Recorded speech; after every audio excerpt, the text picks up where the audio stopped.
먼저 광고 드리면 김남욱 권사님 제가 새벽 예배 출발할 때 연락이 왔는데 위독하시다고 기도 부탁을 따님이 문자로 했는데 제가 여기서 기도 중에 지금 막 하나님 부름 받으셨답니다. 여러분 그렇게 하시고 이제 유족들과 상의해서 장례 절차를 또 우리가 섬길 수 있도록 그렇게 하겠습니다. 우리 정의자 권사님과 그 세 딸 하나님께서 위로의 귀한 손길로 인도하시기를 축원드립니다. 할렐루야. 오늘 말씀 그리고 또 한 가지 김원정 권사님이 그렇게 허리가 아프시고 다리가 아프셔서 이제 기존에 이제 작은 병원에 계시다가 큰 병원에서 검사를 했어요. 인하대병원에서. 그래서 이제 결과가 나왔는데 원인을 발견을 했습니다. 그래서 이제 어제 입원하셨어요. 입원하시고 이제 원인을 발견했으니까 막혀 있는 것들, 그래서 그거를 이제 뚫는 시술 또는 수술을 이제 하게 될 겁니다. 여러분 계속 중보 기도해 주시기 바랍니다. 할렐루야. 로마서 오늘 14장. 자, 오늘 로마서 14장을 공부할 텐데 로마서 13장 우리가 어제 공부한 것은 국가, 하나님의 세우신 지도자들, 권위에 대해서 성도들과의 관계를 설명했다면 오늘 14장에서 14장 전체와 15장 7절까지는 우리 성도들의 생활 가운데서 다루어야 할 문제, 우리 교회 공동체를 주셨잖아요. 이 교회 공동체 혼자 하는 거 아니죠? 사는 거 아니죠? 하나님께서 허락하신 지체들이 있습니다. 그러면 형제 자매들과 어떻게 우리가 살아야 되는가에 대한 성경적 원리를 다룹니다. 이 교회는 여러분 지금도 마찬가지고 이 바울 시대도 마찬가지고 여러 사람이 모이는데 완벽한 사람들이 모이지 않습니다. 다 부족한 사람들. 또 어떤 사람은 믿음이 강한 자도 있지만 어떤 사람은 믿음이 연약한 자도 있습니다. 그리고 그런 두 부류의 그룹 가운데 실제적인 부조화가 생깁니다. 지금도 마찬가지입니다. 지금도 교회에 오면 다툼이 있고 다 그래요. 그러나 그런 것들을 하나님의 말씀의 원리를 통하여 우리가 깨닫고 알고 그렇게 실천해 나가면 이 교회 공동체 또 하나님이 세우신 가정 공동체 또 국가 공동체가 하나님이 원하시는 대로 나아가는 그런 공동체가 되지 않을까. 이 유대인 성도들이 있어요. 보세요. 크리스찬, 이 당시 크리스찬 중에는 두 가지 부류가 있는데 하나는 유대인에게서 예수 그리스도를 영접한 사람이 있고 이방인에게서 예수 그리스도를 영접한 사람이 있습니다. 그럼 이방인에게는 관계가 없지만 유대인 성도들에게 있어서는 자기들이 유대교에서 배웠던, 유대교에서 실천했던 그러한 법들과 그런 문화와 그런 규례 이런 것들이 있습니다. 음식을 먹는 거라든지 이런 규례에 관해서 이들은 어떻게 생각했냐 하면 성의를 지키고 먹는 규례를 따르는 것, 그런 율법주의가 강한 믿음을 나타내는 것이라고 잘못된 관념을 갖고 있었다. 왜냐하면 유대인들은 그 율법을 지키지 않으면 안 되니까 철저하게 바리새인들 보세요. 그렇게 했던 것을 갖고 있기 때문에 그리고 나서 예수님을 영접한 이후의 모든 삶에 대해서는 그것을 놓치지 않고 있는 사람들이 많았다. 그런 율례. 예를 들면 한 가지 예를 들면 이런 거예요. 고기 먹는 문제에 관한 것들. 고기를 먹으려면 우리는 어디 가서 사요? 정육점 가서 삽니다. 그렇죠? 혹은 마트에서. 이 당시에도 고기를 사는 곳이 여러 군데가 있었는데 그중에 정육점 가서 고기 파는 데서 고기를 사다 먹기도 하지만 이방 신전에서 제사를 지내고 나서 남겨진 고기들이 있는데 그것들을 시장에서 판다는 거예요. 그거는 우상의 제물로 바쳐진 고기죠. 그러나 그 고기는 쌉니다. 가격이 싸니까 가난한 성도들이 당연히 우상에 바쳐진 고기를 사서 먹습니다. 근데 그런 그 행위가 신앙생활에 어긋난다고 비판하는 성도들이 생겨나게 됩니다. 아, 저 집사 왜 우상에게 절했던 재물을 사다가 먹어? 이렇게. 그런 비판하는 성도들과 여러분, 그런데 우리가 신앙생활 할 때 가장 중요한 것이 있습니다. 뭐냐? 그것이 본질적인 것인가? 아니면 비본질적인 것인가? 그것을 여러분 정확하게 판단해서 특히 목사가 본질적인 것이 아니면 그것에 대해서 성경적 원리를 따라서 정확하게 가이드라인을 제시하고 그 문제를 확대시키지 않아야 됩니다. 비본질 가지고. 본질적인 것은 정확하게 얘기를 해야 되죠. 진단하고 처방을 해야 합니다. 영적으로. 그러나 그렇지 않는 경우는 그렇지 않습니다. 그런데 우리가 지금도 한국교회가 이 비본질적인 건 가지고 서로 갈라치기를 하는 거예요. 서로 나누어지는 거예요. 제가 여러 번 말씀드렸지만 강단의 카페트 색깔을 빨간색으로 깔아야 된다. 푸른 초장파, 녹색으로 깔아야 된다. 붉은 보열파와 푸른 초장파가 서로 나눈다는 거예요. 이거 비본질적인 거예요. 카페트 안 깔으면 어때요? 그렇죠? 그것 때문에 싸워요, 교회가. 그건 비본질적인 거예요. 큰 교회는 오르간이 있잖아요. 오르간 스피커가 있어요. 그 오르간 스피커가 설교 스피커 위에 있느냐 밑에 있느냐 그거 가지고 싸워요. 저 강당 끝까지 소리가 가려면 위에 스피커가 있어야 돼. 그런 파가 있고, 아니 목사님이 설교하는 목사님 스피커보다 더 위에 있으면 어떻게 해? 그런 파가 있고. 여러분, 그건 비본질적이에요. 그렇지 않습니까? 스피커가 밑에 있든 무슨 상관이에요. 스피커의 목적은 증폭한 것을, 소리를 전달하면 끝인데, 이런 비본질적인 것 가지고 이 당시에도 서로 비판하고 그 문제에 대해서 이렇게 티격태격하는 무리들이 있어서 사도 바울은 성도들과의 관계에서 그런 문제들의 지침을 성경적 원리로 이야기하는 거예요. 이런 유대인의 어떤 그런 먹는 규례와 그런 극단적인 율법주의가 아직도 있었다. 그 당시에. 우리나라 요즘 오늘날 우리나라 교회도 마찬가지입니다. 한국 교회도 우리 어머니 아버님, 우리 할머니 할아버지들이 믿었던 민간 신앙, 샤머니즘, 유교, 불교에서 내려오는 그런 전통 문화와 복합적으로 연결되어서 기독교 신앙이 조금 달라지는, 다른 나라 또는 성경의 원리랑 다른 그런 모습을 볼 수 있어요. 예를 들면 기복사상, 예수를 믿는 게 복 받으려고 믿는다는 거예요. 물론 복을 받습니다. 그러나 그것이 본질이 되면 되는 것이 아니에요.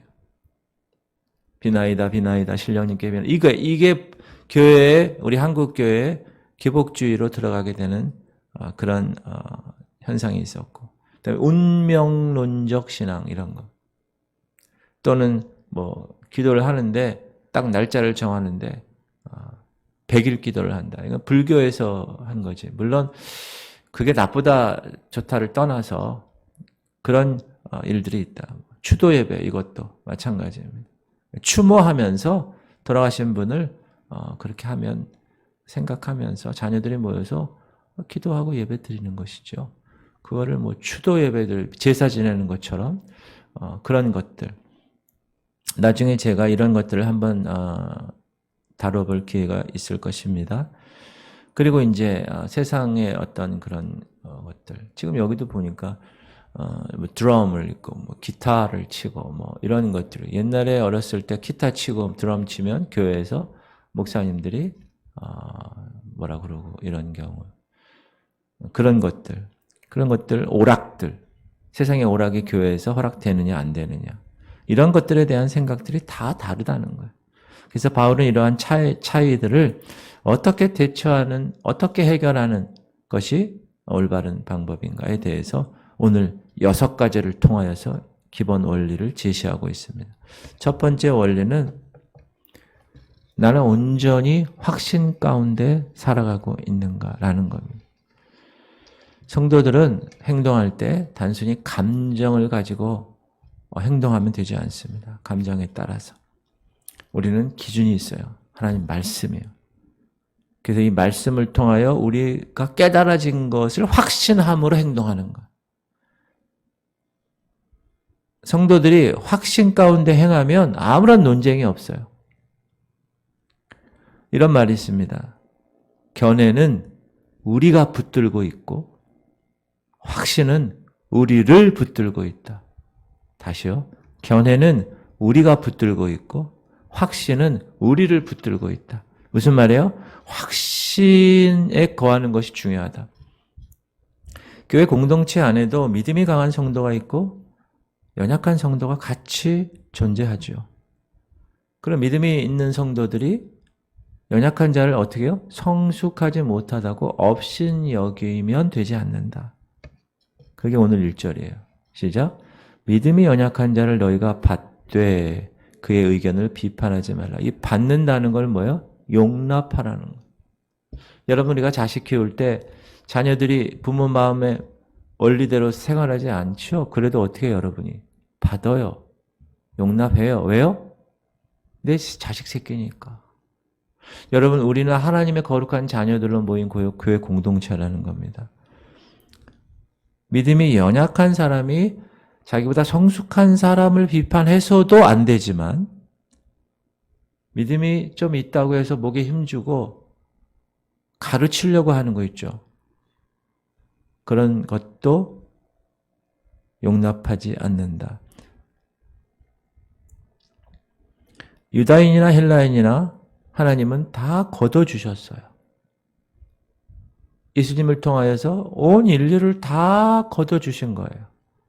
어느 특정 선택된 민족만이 아니에요. 신약에서는. 2절 어떤 사람은 모든 것을 먹을 만한 믿음이 있고 믿음이 연약한 자는 채소만 먹느니라. 먹는 자는 먹지 않는 자를 업신여기지 말고 먹지 않는 자는 먹는 자를 비판하지 말라. 이는 하나님이 그를 받으셨습니다. 하나님이 받으셨는데 목사가 장로, 권사, 집사, 직분자가 뭐라고 이야기한다? 그거는 하나님 앞에 범죄하는 것이다. 그러므로 우리는 서로 용납해야 된다. 우리의 삶은 주님으로 말미암아 인도받을 때 하나님이 원하시는 삶이 되는 것입니다. 어떤 사람들의 생각, 기득권층의 어떤 세력, 그런 판단에 의해서 이끌려서는 되지 않는다. 교회에서 돈 많은 사람이 좌지우지한다? No, 그렇지 않아요. 세상에 어떤 무슨 타이틀이 있는 사람이 아니요, 그렇지 않아요. 4절 보세요. 남의 하인을 비판하는 너는 누구냐? 그가 서 있는 것이나 넘어지는 것이 자기 주인에게 있음에 그가 세움을 받으리니 이는 그를 세우시는 권능이 주께 있음이라. 어떤 사람은 이 날을 저 날보다 낮게 여기고 어떤 사람은 모든 날을 같게 여기나니 각각 자기 마음으로 확정할지니라. 다른 사람을 있는 그대로 인정하라는 겁니다. 공동체를 서로 섬기라는 거예요. 서로 용납하라는 거예요. 그것이 성숙한 신앙 태도다. 성숙한 신앙 태도의 소유자는요, 여러분, 내가 왜 일을 하는지 정확하게 알아요. 내가 어떤 일을 삼가야 해야 하는지 정확하게 아는 거예요. 뭘 통하여? 하나님의 말씀을 통하여. 그러므로 여러분이 그런 하나님 말씀에 대한 확신을 가지고 오늘 내가 온전히 확신하고 사는가? 매일매일 점검하면서 여러분의 생활을 살아가셔야 한다. 두 번째는 내가 지금 하고 있는 일은 주님을 향한 것인가? 이걸 항상 점검해야 돼. 이게 6절에서 9절인데, 자, 성도라면, 아유, 내 맘대로 할 거야. 여러분, 이런 식의 말을 할 수가 없습니다. 그거는요, 유치원 애들이나 하는 거야. 유치원 애들. 안 돼! 내가 하고 싶은 대로 할 거야! 여러분, 이거는 어린 애들 중에서도 아주 성숙지 못한 애들이 하는 거예요. 왜냐하면 우리는 살든지 죽든지 누구에게 속해 있어요? 하나님께 속해 있기 때문에 그래요. 성도들은 예수 그리스도 그분만을 기쁘시게 살아가는 것이 목적입니다. 존재 이유입니다. 유행가 가사 중에 존재의 이유라는 노래가 있어요. 세상 사람들의 존재의 이유는 뭐예요? 사랑하고 뭐 이런 거잖아요. 너 없으면 안 돼. 우리는 예수 그리스도 그분께 속해 있는, 그래서 그분을 기쁘시게 하는 존재로 살아가는 것이다. 그러므로 주변의 형제들을 우리가 이해할 수 있어야 한다. 6절, 나를 중히 여기는 자도 주를 위하여 중히 여기고 먹는 자도 주를 위하여 먹으니 이는 하나님께 감사하며 먹지 않는 자도 주를 위하여 먹지 아니하며 하나님께 감사하느니라. 우리 중에 누구든지 자기를 위하여 사는 자가 없고 자기를 위하여 죽는 자도 없도다. 자기 신앙생활에 있어서 좀 뭔가 좀 깨름직한 생활을 하고 있는 성도들이 있어요. 나 이거 주님 위해서 하는 거야 라고 당당하게 말하지 못하면서 생활하는 사람이 간혹 있어요. 그런 사람들은 살펴보면 왜 그러냐 하면 자기 이기적인 즐거움 때문에 그래요. 그 낙이색, 세상이 주는. 그런 사람을 육신에 속한 그리스도인이라고 그래요. 교회 다녀요. 직분도 있어요. 그러나 세상 사람과 동일해요. 무늬만 성도예요. 그 안에는 세상과 똑같아. 그런 사람에게는 예수 그리스도가 삶에 존재하지 않는 사람입니다. 주님을 완전히 무시하는 삶. 그래서 제가요, 산에 가끔 다니는데 그 청량산 위에 가면 거기 정자가 하나 있죠. 어느 날도 다 열심히 올라가서 잠깐 쉬는 거예요. 스트레칭 하면서. 근데 그 옆에 의자가 이렇게 몇 개 있는데 남자 두 분이 앉았어요. 중후하신 분이. 한 60 중반? 두 분이 대화하는데 제가 깜짝 놀랐어요. 막 SS 쌍욕을 하면서 그놈의 새끼 어쩌고저쩌고 막 얘기하는 거예요. 그 저는 그럴 수 있죠. 그런 사람들은. 근데 알고 봤더니 교회 다니는 사람. 근데 내용이 뭐냐 하면 교회가 큰 교회 같아. 그 장로 어쩌고 XX가 야 그놈 그날 왔냐? 막 이러면서 입에 담지 못할 말들을 막 하는 거예요. 그러니 그 새끼들이 그렇지 막 이런 식으로 막 그러면서 교회 다니는 사람이 내가 들어보니까 제가 그거 듣고 현대 한국 교회에 저런 성도들이 많을 수 있구나. 그것이 당연한 것이겠구나. 라는 생각을 하게 되었어요. 무늬만 교회 다니는 거예요. 종교 생활만 하는 거예요. 주님은 완전히 무시돼요. 그 삶 가운데. 예수 그리스도가 그 안에 있겠어요? 없어요. 어떻게 해서든지 세상 방법으로 교회에서 자기 기득권을 갖기 위해서 투쟁하는 사람들이에요. 불쌍한 사람들입니다. 그러나 우리가 살아도 주를 위하여 살고 죽어도 주를 위하여 죽나니 그러므로 사나 죽으나 우리가 주의 것이라. 사나 죽으나 주님의 것이요. 이를 위하여 그리스도께서 죽었다가 다시 살아나셨으니 그 죽은 자와 산 자의 주가 되려 하십니다. 그러므로 성숙한 성도는 내가 지금 하고 있는 이 말이, 내가 하고 있는 이 행동이 주님을 위한 일인가? 주님을 향한 일인가? 나를 위해서 주께서 십자가에서 자기 목숨까지 희생하셨는데 그 사실을 내가 의식하며 살아가는가? 여러분, 그 사실을 의식하며 살아가는 사람은 형제와의 관계에서 항상 점검합니다. 이 말이 저 사람에게 들려질 때 혹시 잘못되진 않을까 생각하면서. 그게 뭐예요? 주님 제 입술에 오늘도 파수꾼을 두사 제 말을 제어하시옵소서. 제가 공군 있을 때 처음에 1년간 헌병했어요. 헌병. 딱 서가지고 제가 키가 크니까. 그러면 딱 그 아파트 조종사 관사 거기 경비 딱 정문에. 그럼 탁 들어오면 누구 차가 들어오는지 탁탁탁탁 아무나 못 들어와요. 그게 그 보초병의 역할이에요. 주님 제 입에 보초병을 두사 파수꾼을 두사 제 입에서 나가는 말 제어하게 하시옵소서. 그렇게 매일 기도하며 살아가는 삶, 그것이 진정한 성도의 삶입니다. 매일 내가 살아가는 이 삶이 주님을 위한 삶인가? 주님을 향한 삶인가? 점검하라는 것. 세 번째, 지금 내가 하고 있는 이 일이 심판대 앞에서 시험을 견딜 수 있는 일인가? 이게 10절에서 12절 말씀인데, 여러분 우리는 형제들을 판단할 권리가 없습니다. 왜 그런지 아세요? 저나 여러분이나 목사인 저도 이제 주님 오시는 날 그리스도의 심판대에서 평가받을 것이기 때문에 그렇습니다. 평가하는 존재가 아니에요. 저도 평가받을 존재이기 때문에 다른 사람을 평가하면 되지 않는다는 거예요. 여러분 그리스도의 심판대가 뭔지 아시죠? 설명할게요.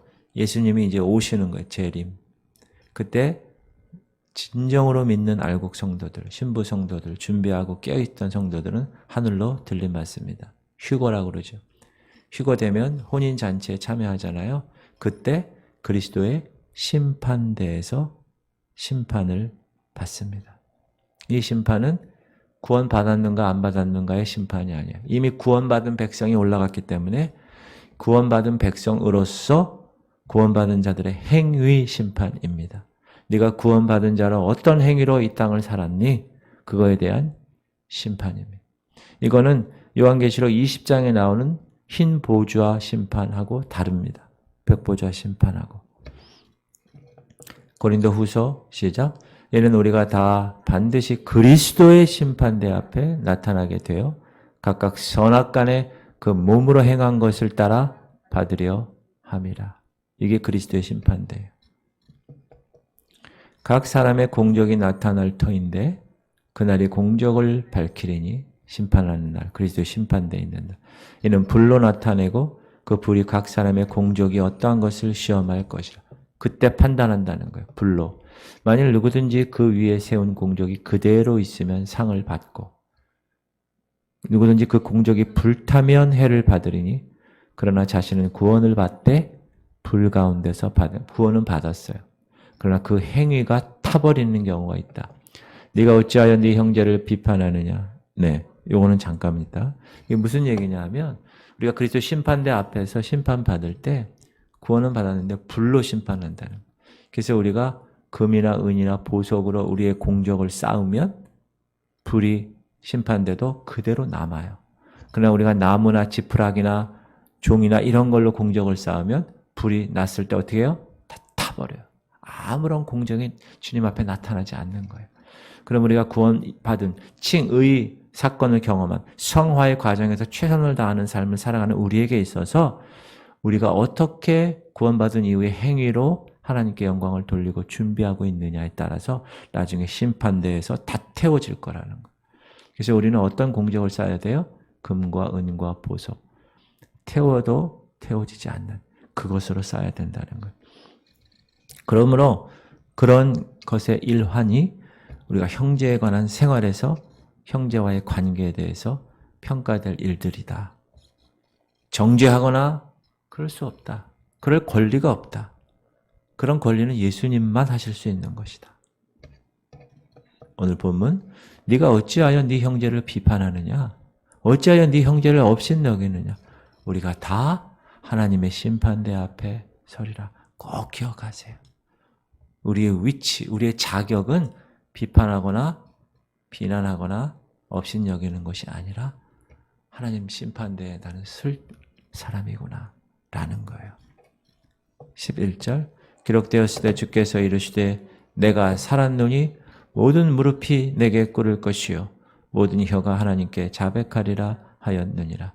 이러므로 우리 각 사람이 자기 일을 하나님께 짓고 하리라. 언젠가는 반드시 그리스도 심판대 앞에 우리 모두가 선다는 사실을 꼭 기억하십시오. 목사인 저는 그 심판대 앞에서 주님의 음성을 들을 거예요. 너 뭐하다 왔냐고. 그럴 때 제가 지구촌 성결교회에서 성도들, 잠든 성도들을 깨우고 그들을 알고 성도로 만들기 위해서 최선을 다하여 살다 왔습니다. 보고하는 거예요. 그러면 하나님이 말로만 듣지 않고 저의 열매를 보실 거예요. 그리고 불로 태우실 거예요. 근데 그 열매가 하나도 없다. 그러면 저는 부끄러운 구원을 받는 거예요.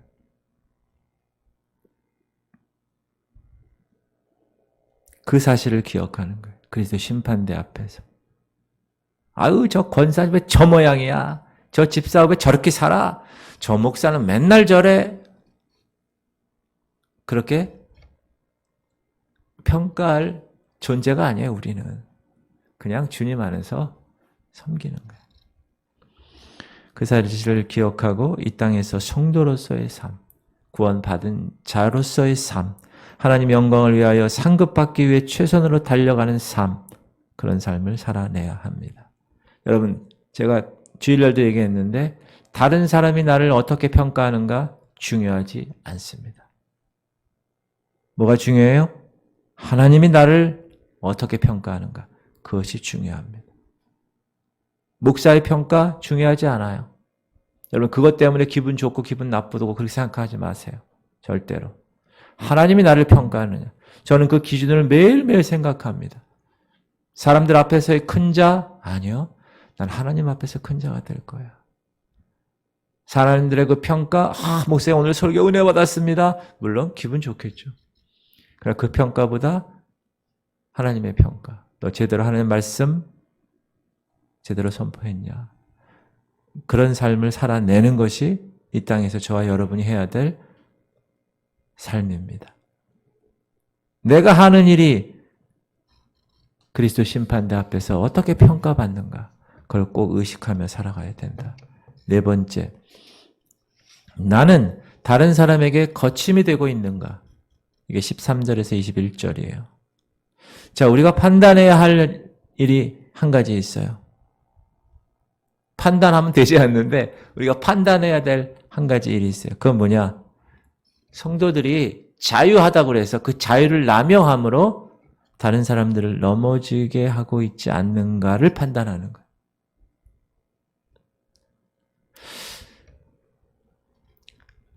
그 일이 분명히 나쁜 건 아닌데 본질은 괜찮은 건데 비본질적인 그 일을 행할 때, 그 일을 실천할 때 나타나는 그런 상황, 그런 습관들이 다른 사람들에게 부정하게 생각될 수 있다. 그렇죠? 아니 그 본질, 여러분 고기는 그냥 먹고 내 여기 단백질을 몸에 채우는 것이 목적이에요. 고기는. 그 우상에게 바쳐진 고기 자체가 무슨 문제가 있어요? 고기 그 플래시 그 고기 덩어리가 무슨 의미가 있어요? 내가 그냥 김치찌개 해서 고기 구워 먹으면 되는 거예요. 그거 가지고 왜 우상 숭배했던 거, 아니 돈이 싸니까 그거 산 거죠. 그거는 비본질적인 거예요. 그거 가지고 그렇다고 해서 우상에 바쳐졌다고 해서 그 고기가 변했나요? 어떻게? 그렇지 않아요. 각각 믿음에 따라 그거를 받을 만한 사람은 그걸 사 먹으면 되는 거예요. 그걸 받지 못할 사람은 안 사 먹으면 되는 거예요. 그건 비본질적인 거니까. 그것 때문에 비판하지 않고 형제들을 걸려 넘어지게 한다? 의도적으로. 그러면 되지 않습니다. 사랑의 규율을 따라, 사랑의 법을 따라 살아가는 거예요. 그런즉 우리가 다시는 서로 비판하지 말고 도리어 부딪힐 것이나 거칠 것을 형제 앞에 두지 아니하도록 주의하라. 어떤 사람은 일부러 장애물을 갖다 놔. 야, 저 집사 저거 넘어질 때가 된 것 같은데. 이런 사람이 있어요. 하나님 앞에서 범죄하는 거예요. 다른 사람을 넘어지게 해서 죄에 빠뜨리는 일, 그건 사단이 하는 거예요. 여러분, 사단이 덫을 놓고 올문을 놓고 빠지게 하는 전문가예요. 전문가, 프로. 그런 일을 교회에서 한다. 그건 사단의 일을 하는 거예요. 절대 교회에서는 용납하지 않습니다. 저는 그거 절대 용납하지 않을 겁니다. 저랑 같이 신앙생활 하는 한. 내가 주 예수 안에서 알고 확신하노니 무엇이든지 스스로 속된 것이 없으되 다만 속되게 여기는 그 사람에게는 속되니라. 그렇죠? 그 사람이 고기 먹는 거에 관해서 이분 양심에 꺼려. 그럼 먹으면 안 돼요. 그러나 그거에 대해 전혀 신경 쓰지 않아. 그럼 먹어도 돼요. 그거는. 만일 음식으로 말미암아 네 형제가 근심하게 되면 이는 네가 사랑으로 행하지 아니함이라. 그리스도께서 대신하여 죽으신 형제를 네 음식으로 망하게 하지 말라. 그러므로 너의 선한 것이 비방을 받지 않게 하라. 본질적이 아닌 비본질적인 거 가지고 저 집사 왜 저 음식을 먹어? 이렇게 비판하지 말라는 거예요. 왜? 그 형제를 예수님의 목숨값으로 십자가에서 구원해 주셨는데 네가 감히 왜 그 형제에 대해서 비판해? 네가 왜 그 귀한 형제를 망하게 해? 그것은 예수님이 지불하신 그 목숨값을 헛되게 하는 거야. 이 얘기를 하는 거예요. 그러므로 성도의 삶은 눈에 보이는 먹고 마심. 여러분, 눈에 보이는 것으로 행하는 삶이 아닙니다. 성도는. 우리는 영적인 삶을 살아가는 거예요. 영적인 삶은 눈에 보이지 않아요. 그러므로 그 삶을 선택하는 거예요. 영적인 삶에서 얻어지는 의와 평강과 기쁨을 갖는 거예요. 돈을 가져서 돈에 대한 기쁨이 있어요. 즐거움이 있습니다. 우리는 그거랑 상관없는 사람이에요. 우리는 이 땅에 살지만 하늘에 속한 자로 살아가는 존재이기 때문에 그래요. 하나님의 나라는 그런 것이 아니죠. 하나님의 나라는 먹는 것과 마시는 것이 아니요.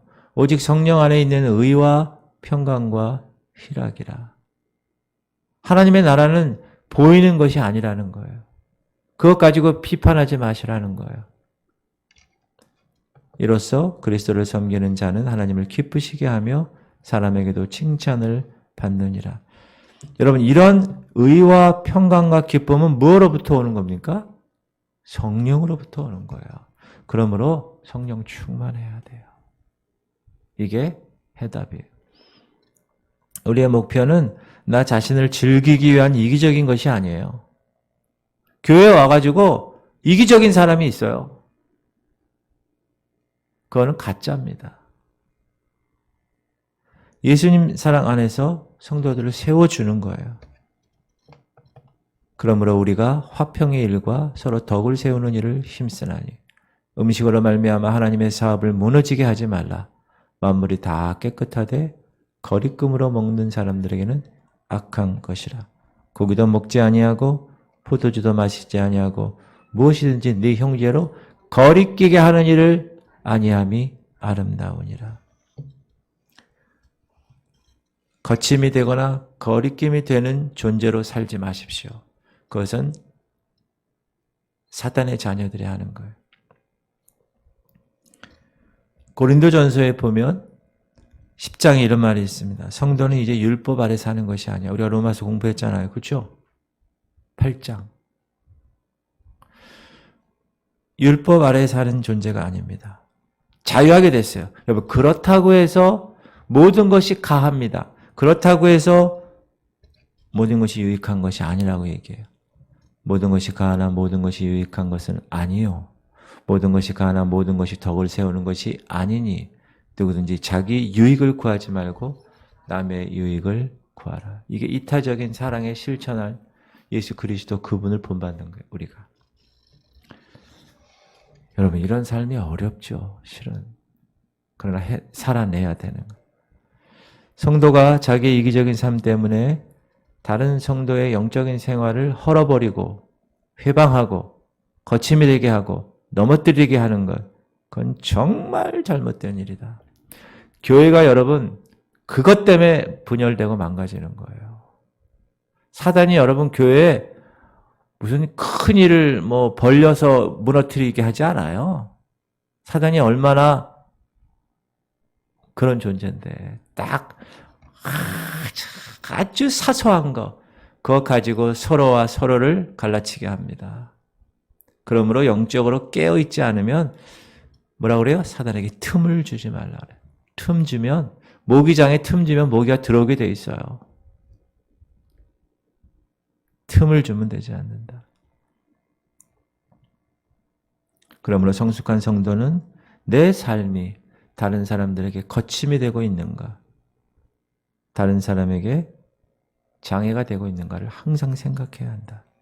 5번째, 나는 믿음으로 이 일을 하고 있는가? 22절, 23절인데요. 먼저 읽어볼게요. 네게 있는 믿음을 하나님 앞에서 스스로 가지고 있으라. 자기가 옳다 하는 바로 자기를 정죄하지 아니하는 자는 복이 있도다. 의심하고 먹는 자는 정죄되었나니 이는 믿음을 따라 하지 아니하였기 때문이라. 믿음을 따라 하지 아니한 것은 다 죄니라. 꼭 기억하세요. 죄라고 그랬습니다. 여기에 믿음은 뭡니까?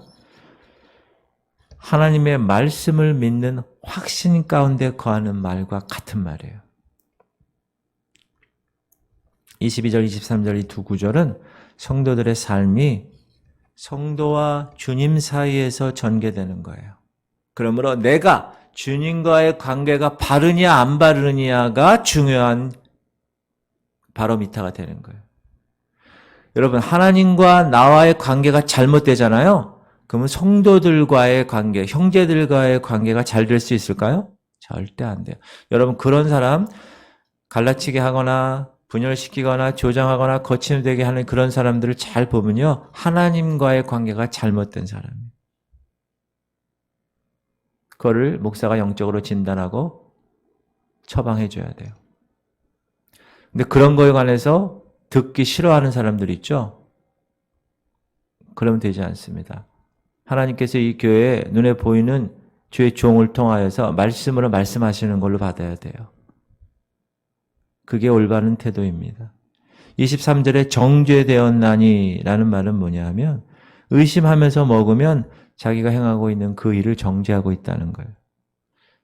믿음으로 하지 않는다는 거예요.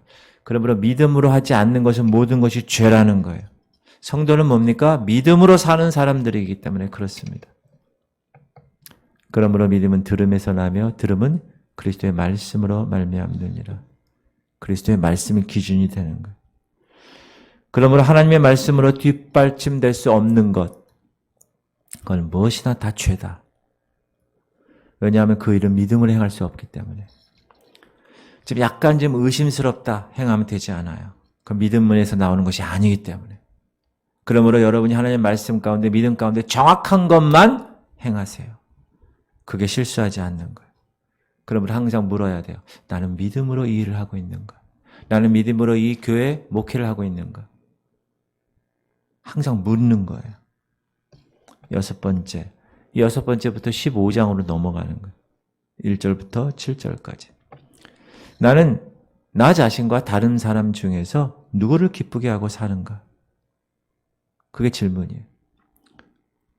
아까 1절에서 우리가 14장에서도 그랬지만 15장에서 1절 시작. 믿음이 강한 우리는 마땅히 믿음이 약한 자의 약점을 담당하고 자기를 기쁘게 하지 아니할 것이라. 우리 각 사람이 이웃을 기쁘게 하되 선을 이루고 덕을 세우도록 할지니라. 여러분, 직분이 있으면 있을수록 어떻게 해야 돼요? 더 많은 사람을 품을 수 있어야 돼요. 권사다. 그럼 권사는 뭐예요? 말 자체가 권하는 사람이에요. 잘못된 거를 권하고 잘되게 권하고. 직분이 있는 사람은 그 있는 직분에 합당한 열매를 맺어야 되는 거예요. 목사면 더 많이 품을 수 있는 존재가 되어야 된다. 그래서 저는 매일 기도합니다. 하나님, 주께서 왜 이 교회에 저를 보내셨습니까? 분명히 사명이 있어서 보내셨죠. 그럼 그 사명을 내가 어떻게 감당해야 됩니까? 제 그릇의 크기는 어떻습니까? 매일 묻고 계속해서 그 사람 품은 맡겨주신 귀한 양들에게 주장하는 자세로 하지 말고 오직 약물의 본이 되라. 베드로 말씀대로 그렇게 살아가려고 노력을 하고 있는 거예요. 예수님을 본받기 때문에 내 자신이 아니라 다른 사람을 더 높이고 기쁘게 하는 그런 삶. 그리스도께서도 자기를 기쁘게 하지 아니하셨나니 기록된 바 주를 비방하는 자들의 비방이 내게 미쳤나이다 함과 같으니라. 여러분, 예수님도 자기를 기쁘게 하지 않으셨어요. 그는 하나님과 본체셨어요. 그는 하나님과 동등됨을 취할 것을 여기지 아니하시고 자기를 비워 종의 형체를 가져 사람들과 같이 되셨어요. 사람의 모양으로 나타나셨으며 곧 죽기까지 십자가에서 돌아가셨어요. 그래서 하나님의 이름으로 그를 높인 거예요. 모든 이름에 뛰어난 이름을 주셔. 할렐루야. 하나님이 높이게 하십시오.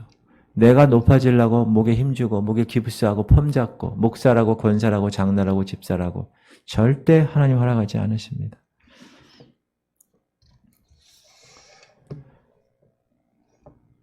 (4절) 무엇이든지 전에 기록된 바는 우리의 교훈을 위하여 기록된 것이니 우리로 하여금 인내로 또는 성경의 위로로 소망을 가지게 함이니라. 우리는 성도들이, 이 교회 공동체 성도들이 같이 주님 안에서 성장하여서 모두 다 알곡 성도가 되기까지, 그때까지 최선을 다해서 섬기고 용납하는 겁니다. 왜요? 예수께서 우리를 용납하셨으니까. 5절 이제 인내와 위로의 하나님이 너희로 그리스도 예수를 본받아 서로 뜻이 같게 하여 주사 한 마음과 한 입으로 하나님 곧 우리 주 예수 그리스도의 아버지께 영광을 돌리게 하려 함이라. 7절 그러므로 그리스도께서 우리를 받아 하나님께 영광을 돌리심 같이 너희도 서로 받으라. 이게 결론이에요. 자, 우리가 이같이 6가지 기본 원리, 성경적 원리를 고찰했습니다. 이것은 실천하라고 이야기한 거예요. 많은 성도들이 다 들어. 귀가 이만해져. 알아, 다. 야, 그거 뭐 얘기하면, 아유, 알아. 그거 다 알아. 해봤어. 옛날 다 해봤어. 근데 실천하지 않아. 가짜입니다. 그 성도는. 우리가 하나님 말씀을 통하여서 본질적인 것을 알았다면 비본질적인 것을 가지고 가타부타 말할 필요가 없다. 그건 그 사람의 믿음에 맡기는 거예요. 그거 가지고 뭐 머리 막 싸매고 받고 할 필요가 없는 거예요. 그것은 사단의 자녀가 하는 거예요. 그러면 여러분 매일매일 우리가 이 원리를 가지고 항상 점검해야 돼요. 체크리스트. 백화점 화장실 가면 체크리스트 있죠? 오늘 청소를 했는가? 물은 잘 나오는가? 뭐 했는가? 그거 매일매일 체크해요. 그 청소하시는 분이. 여러분 삶 가운데 그 체크리스트를 만드셔야 돼요. 오늘 기도했는가? 나 말씀 묵상했는가? 그 말씀대로 실천하고 있는가? 내가 성도들에게 제대로 섬기고 있는가? 이걸 정확하게 할 수 있어야 한다. 할렐루야.